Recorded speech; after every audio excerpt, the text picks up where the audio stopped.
is the diamond of the women's flyweight division. I will continue to say it. Natalia Silva just passed the biggest test, arguably, of her career with a pretty standout, pretty dominant victory over Viviane Araujo. Now, what was my big preface on this? The ticket price, the price of admission was just too high.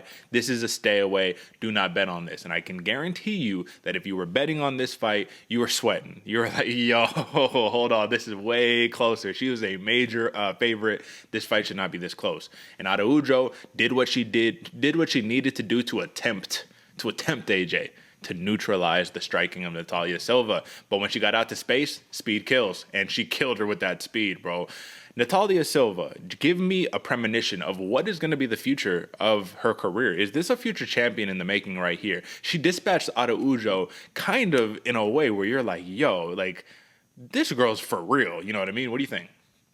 No, I do agree with you, Derek. She put out a performance to where everybody put on notice that Silva is the real deal. She's up there with the serious contenders.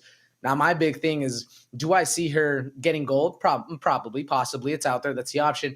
But what I really see is her making a lot of money, staying in the UFC continuously, fighting the upper echelon, and maybe not getting there, because we see it happen all the time in the women's divisions where just that top five just continuously fights each other back and forth. But with the way Natalia Silva fights, I see a lot of bonuses. I see a lot of eyes on her, and I see a lot of media going to this girl, endorsements, sponsorships, whatever the case is. So right there, that's what I think is going to be the golden ticket. Maybe it gets you to the belt. Maybe it gets you to one of these in the actual UFC, but I do think Natalia Silva is going to be more so of a star that is being pushed up and being driven going forward here in the next 3 years. And if the belt happens, it's even better for her, but I do see a lot of money being made by her. I agree. I definitely think that the UFC could capitalize from like a branding perspective right here. But I think more than her persona, more than her brand and her image, what speaks the loudest is her performance, bro. So let me just pull this stat up right here. This is what I thought was nuts, man. Look at this. Longest active UFC win streaks in the women's flyweight division. Erin Blanchfield 6, Manon Fiorot 6, Natalia Silva 5, Macy Barber 5, Ariane Lipski 4.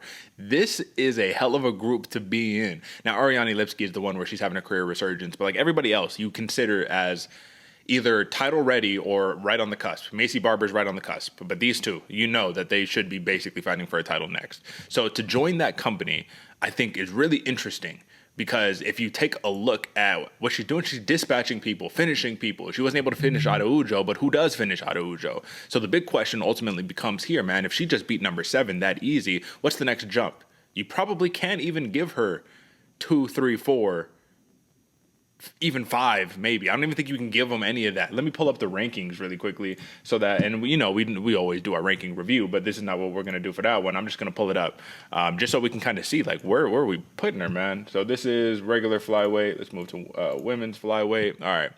So can't give her 1, can't give her 2, or this actually, those are my rankings. Sorry. Can't give her 1, can't give her 2, can't give her 3. I guess she could fight what if she fought the winner? Who's Caitlin Chikagian fighting next? That's a good question, Derek. I'll pull it up real quick.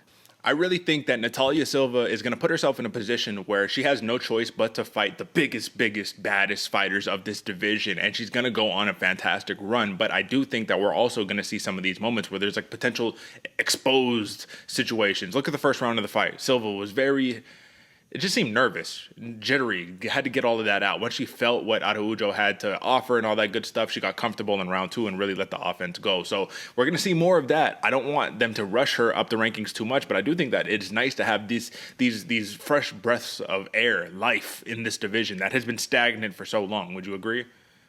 Oh, absolutely, Derek. Absolutely. And that's why I was saying the comment before, as I think she's really going to stay in this top 5 situation for a while, really shake things up. She's going to have to prove, that she can be in there with the big dogs. And to answer your question earlier, man, Caitlin Chikagian, the blonde fighter, is going to be facing Macy Barber here at UFC 299. So that right there, man, throws a massive wrench into where Natalia Silva is going to be fighting. Because you look at that, like you said, I don't want to give her number 1, don't want to give her Erin Blanchfield number 2.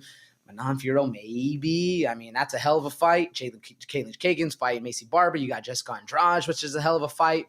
This is going to be interesting to where she goes. And I was just looking at it, Derek. Manon Fiorot's fighting Erin Blanchfield, so she's booked up as well.